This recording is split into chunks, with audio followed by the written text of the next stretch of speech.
na kusalimia kwa jina la Bwana wetu Yesu Kristo. Ni siku ya kubarika sana machoni pa Mungu. Tutapata neema tena ya kujifunza siku ya leo. So ninakuomba karibu sana tujifunze. Na kama unavyojua kwamba kujifunza ni asili yetu. Ni mpumbavu tu yule anapofikia muda anasema kwamba mimi kujifunza ni mwisho. Ni mtu ambaye hatakuwa na matokeo. Ni mtu ambaye atakuwa amedumaa. Wale tunaomba kwamba always more practice make more perfect.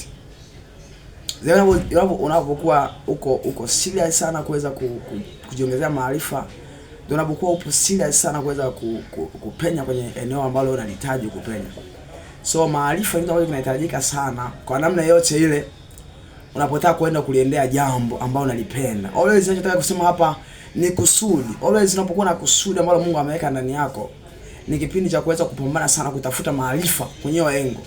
Kwa sababu ukija kujua tu kusudi lako la kuumbwa hapa duniani na ukadiweka kabisa kwenye implementation kabisa, na utaamua kwamba kusudi linaambatana na Mungu mwenyewe. Kusudi bila Mungu hilo sio kusudi. Labda inawezekana ni ndoto. Maana tuzungumzie siku nyingine. So ile kwamba kusudi lolote ni ile yaani tunaposema kusudi ni ile sababu ya Mungu kukuumba wewe. Unaona? So kusudi lolote ile lazima liambatane na Mungu. Kama halijambatana na Mungu hilo sio kusudi. Utaenda kwenye namna nyingine labda kama ndoto. Nikasema siku moja kwamba kusudi litakufanya usilale kabisa yani. Lakini ndoto itakufanya ulale. So kusudi na tabia ya kupiga kelele. Tabia ya kupiga kelele hasa katika kumzalia Mungu matunda. Always Biblia inasema kwamba mavuno ni mengi lakini watendakazi ni wachache. Umeona? Mungu anatamani sana leo hii ujue kusudi lako. Na baada ya kujua kusudi lako, uingie shambani sasa ukamvunie Mungu matunda. Nami nakuomba kwa jina la Bwana Yesu Kristo wa Nazareti hai. Leo tutakuwa na maombi, tunaendelea maombi yetu ya siku 3 ambayo tunao katika huduma ambayo Bwana Yesu ametupa, ambayo tunasema kwamba huduma yetu inaitwa kwamba anza na Bwana with Samuel Lupandisha Ministry, ambapo lengo letu sisi ni kuomba. So we will pray, tutaomba sana kwa ajili ya nchi yetu, kwa ajili ya Israeli, tuomba kwa ajili ya kanisa, tuomba vitu vingi. Tutakuwa tunakuja na prayer point mbalimbali kabla leo Bwana atakapokuwa anatufunulia, ndio tutakapokuwa tunakuja. Sisi tutaongozwa na sheria, leo tutaongozwa na Roho wa Bwana aliye mwaminifu. So tutamake sure kwamba Roho Mtakatifu ndio anakuwa ni mwalimu wetu. Roho Mtakatifu ndio mwongozaji kwetu.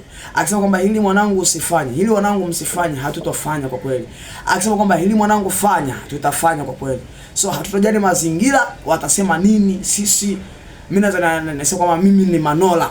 Manola ni ile nuru au ni mizeituni miwili ambao tunasema kwamba ni watu waliopakwa mafuta ambao kipindi cha mwisho roho zao zitamwagwa juu ya nchi, na roho hizo ni roho ya Elia na roho ya Musa, na tayari roho ishamwagwa.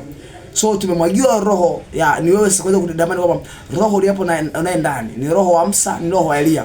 Baada ya kumjua sasa utaanza kutamani kwamba nataka nisimame katika engo gani. Umeona, mimi nimeshajua nataka kusimama katika engo gani, na ukitaka kujua endelea kunifuatilia na utajua kwamba Mungu anataka kunipeleka katika engo gani, kwamba kuna watu gani alionipa kuweza kutembea nao na tutatembea katika mtembeo gani. Umeona, kama ukitaka kujiunga na sisi ni jeshi. Yaani sisi hatujajiunga kwa sababu ya kuja kupoteza muda, kwamba hili group ni group ambalo tutamuomba Bwana. Na tunapomuomba Bwana hatutaki masiala kabisa, kwamba tutamuomba Bwana serious kweli. Hatutaki kwamba Mungu anatujibu kila ambacho tukiomba, kwa sababu hatutaomba kwa ajili ya mapenzi ya Mungu au kwa ajili ya mapenzi ya kiongozi fulani au kwa ajili ya mapenzi ya kanisa fulani. Sisi tunaomba kwa sababu Roho Mtakatifu yupo ndani yetu. Roho Mtakatifu ndio anatuongoza sisi kuomba. Na ukaribisha kwenye maombi ya leo. Saa 8 tutakuwa na maombi, saa 4 kamili tutaanza maombi, ambao maombi hayo yatahusiana na kuiombea Tanzania.